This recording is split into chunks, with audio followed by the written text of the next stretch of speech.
Hello everyone, welcome back to my YouTube channel Jui Pal and I am Jui. আর আমি কিন্তু এর আগের একটা ভিডিওতে তোমাদেরকে বলেছিলাম যে খুব শিগগিরই কিন্তু আমার মামার বাড়ির ওখানটায় ঠাকুর দেখার ভিডিও তোমাদের সঙ্গে আমি শেয়ার করব।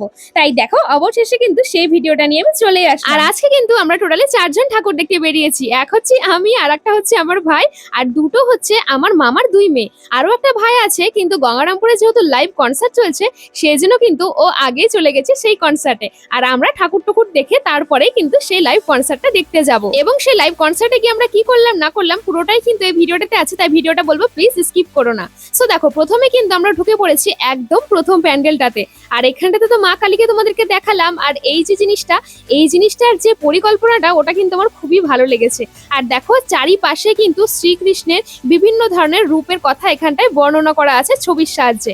আর মাঝখানে দেখো, মাঝখানে কিন্তু শিবজিকে রাখা আছে। আর এবারে যেখানটাতে ছোট্ট শিবজিকে রাখা আছে, এর আগের বছর কিন্তু ওখানটাতে মা ছোট্ট একটা কালীকে রাখা ছিল। আর যেটা দেখতে কিন্তু আমার এর আগের বছর খুবই ভালো লেগেছিল। তো হ্যাঁ, এখানটাতে কিন্তু আমাদের প্রথম প্যান্ডেলটা দেখা একদম কমপ্লিট। এবারে চলো সেকেন্ড প্যান্ডেলটাতে যাওয়া যাক। আর আমরা যখন ঠাকুর দেখতে বেরাই তখন ওই 8:30 কি 9টা মতো বাজছিল। আর দেখো এখন থেকেই কিন্তু কতটা পরিমাণে ভিড় বেড়ে গেছে, মানে যতটা রাত বাড়ছিল ভিড় যেন আরো ততই বেড়ে উঠছিল। তারপরে দেখো আমরা একটা সেকেন্ড প্যান্ডেলে ঢুকে পড়লাম। আর এই প্যান্ডেলটা কিন্তু আমার সব থেকে ফেভারিট প্যান্ডেল বলতে পারো, কারণ এখানকার যে মা কালী আর যে পুরো থিমটা আছে ওটা আমার সব থেকে বেশি ভালো লেগেছে। এখানটায় দেখো মা কালীর রূপটা দেখলেই তো গাটা পুরো শিউরে উঠছে। এবং এখানকার যে দেখো ক্রিপি টাইপের যে থিমটা, ওটাও কিন্তু খুবই ভালো লেগেছে। আর এই প্যান্ডেলটার মধ্যে সব থেকে বেশি ভিড় জমছিল এই জায়গাটাতে, কারণ এখানকার থিমটা এমন করা হয়েছিল যে একটা পাকুড় গাছের নিচে একটা লাল সাদা শাড়ি পরা একটা মহিলা, যার হাতে কিন্তু একটা চোখ আছে, আর তার দুই পাশে দুটো মানুষ, তাদের মাথার উপরেও চোখ।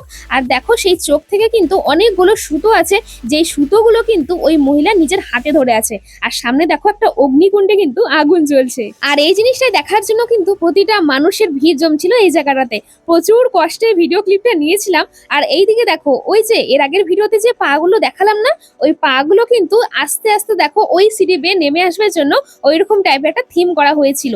আর দেখো এখানটাতে কিন্তু দাও ছিল, আর এখানটাতে যে রাস্তাটা ছিল সেই রাস্তার উপরেতেও কিন্তু ছোট্ট ছোট্ট ভূত টাইপের ছিল। তো হ্যাঁ, এটাই ছিল এটার থিম। এবারে চলো নেক্সট যে প্যান্ডেলটা, সেটার থিমটাকে তোমাদেরকে দেখানো যায়। আর এই থিমটা করা হয়েছিল মহাকুম্ভ মেলার উপরে। আর এখানটাতে ঢুকে কিন্তু প্রথমেই দেখা হয়ে গেছিল সেই ভাইরাল গার্লটার সাথে, সেই যে মনে আছে না মোনালিসা, সেই যে মহাকুম্ভ মেলাতে ভাইরাল হয়েছিল, সেটাই কিন্তু এখানটাতে দেখো তৈরি করা হয়েছিল। আর এই সাইডে দেখো এখানটাতে কিন্তু একটা নাগা বাবাও তৈরি করা হয়েছিল। আর এটাকে চিনতে পারছো? এটা হচ্ছে সেই আইআইটি বাবা, ওটাকেও কিন্তু এখানটায় তৈরি করা হয়েছে। এবং তার ঠিক সাইডেই এখানটায় কিন্তু কাটা বাবাকেও তৈরি করা হয়েছিল। এবারে এসো তোমাদেরকে ভেতরের থিমটা দেখাই। তো ভেতরের দিকে ঢুকেই হাতের বাঁ দিকে দেখো এমন একটা দৃশ্য দেখানো হয়েছে, যেখানটাতে এমন বোঝাচ্ছে যে বিভিন্ন ধরনের মানুষ, সাধু, ওনারা কিন্তু গঙ্গা স্নান করছেন।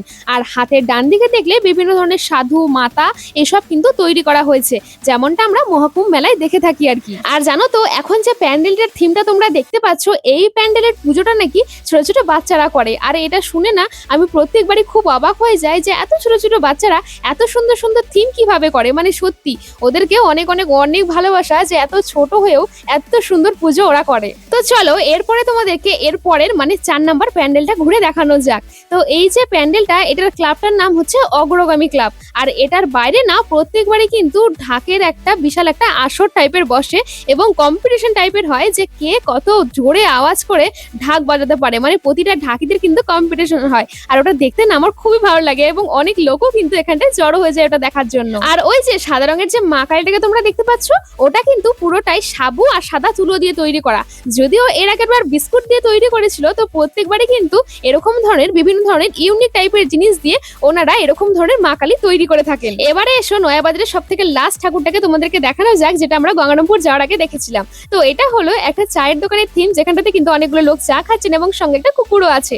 আর এখানটাতে দেখো দুটো লোক মিলে কিন্তু এখানটাতে আগুন শিখছে, স্বামী স্ত্রী মিলে কিন্তু লুচি ভাজছে ও বেলছে। এবং এইখানটাতে দেখো একটা কিন্তু বাসন বাসন বিক্রি করতে যাচ্ছে। এখানটাতে একটা ছেলে ও মেয়ে, মানে ছোট ছোট বাচ্চা ছেলে মেয়ে খেলা করছে। এবং এই দিকে তাকালে কিন্তু তোমরা আরো অনেক ধরনের মডেল দেখতে পারবে, যেমনটা কিন্তু আমরা প্রতিনিয়ত নিজেদের জীবনে দেখে থাকি।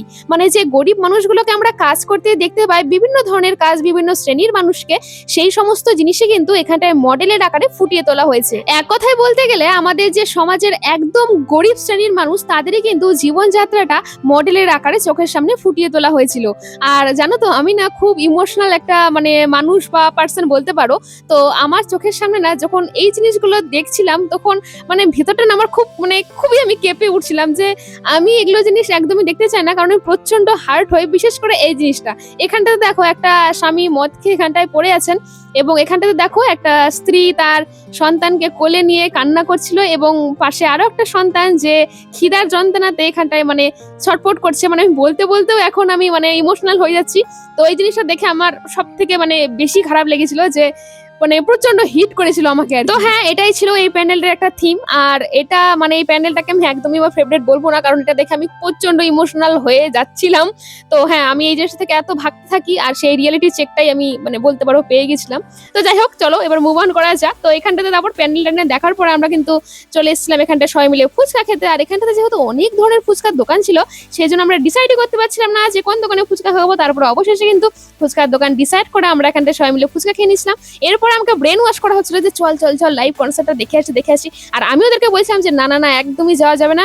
যদি যাই তাহলে বড়দের মানে মামাদের কাছ থেকে আমি কিন্তু প্রচন্ড হারে গাল খাবো, কারণ আমি কিন্তু সব থেকে বড় আর আমার দায়িত্বে কিন্তু তোরা সবাই আছিস। তো তোদের যদি কিছু হয়ে যায় তখন কিন্তু আমাকে প্রচন্ড গাল খেতে হবে। কিন্তু তবু ওরা তো ছোট, আমাকে ইমোশনালি ব্ল্যাকমেল করেছে যে অবশেষে কিন্তু আমরা সেই লাইভ কনসার্টে চলে গিয়েছি। আর আমরা যে ক্লাবটাতে যাচ্ছি এখন সেটা হচ্ছে গঙ্গারামপুরের তরুণের আহ্বান নামক যে ক্লাবটা আছে, ওনারাই যে কনসার্টটা ব্যবস্থা করেছিল, মানে ব্যান্ড একটাই নিচ্ছিল, সেখানেই আমরা যাচ্ছি। আর সত্যি কথা বলতে কোন ব্যান্ড আসছে না ব্যান্ড আসছে আমরা কিন্তু নিজেরাও জানতাম না, কিন্তু তারপরে ওই যে বলে না হুজুকে বাঙালি, তো সেই রকমই কিন্তু আমরা চলে গিয়েছিলাম। তো দেখো ওইদিকে কিন্তু কনসার্ট হচ্ছে, কিন্তু আমরা চলো আগে এখানটায় ঠাকুরগুলো দেখিনি। আর এখানটাতে দেখো এখানটাতে কিন্তু পুরোটাই খড় মাটি তার উপরে বাঁশ এগুলো দিয়ে কিন্তু পুরো প্যান্ডেলটাকে তৈরি করা হয়েছিল। আর এই প্যান্ডেলটা কিন্তু অনেকটা বড় ছিল আর অনেকটা কিন্তু সময় লেগেছিল আমাদের দেখতে দেখতে। দেন অবশেষে আমরা কিন্তু ভিড় ঠেলে ঢুকেই পড়েছিলাম সেই কনসার্টটা দেখতে। আর তোমরা আশা করি বুঝতেই পারছো যে আমরা কিন্তু এখানটাতে প্রচন্ড সবাই মিলে মজা করেছিলাম।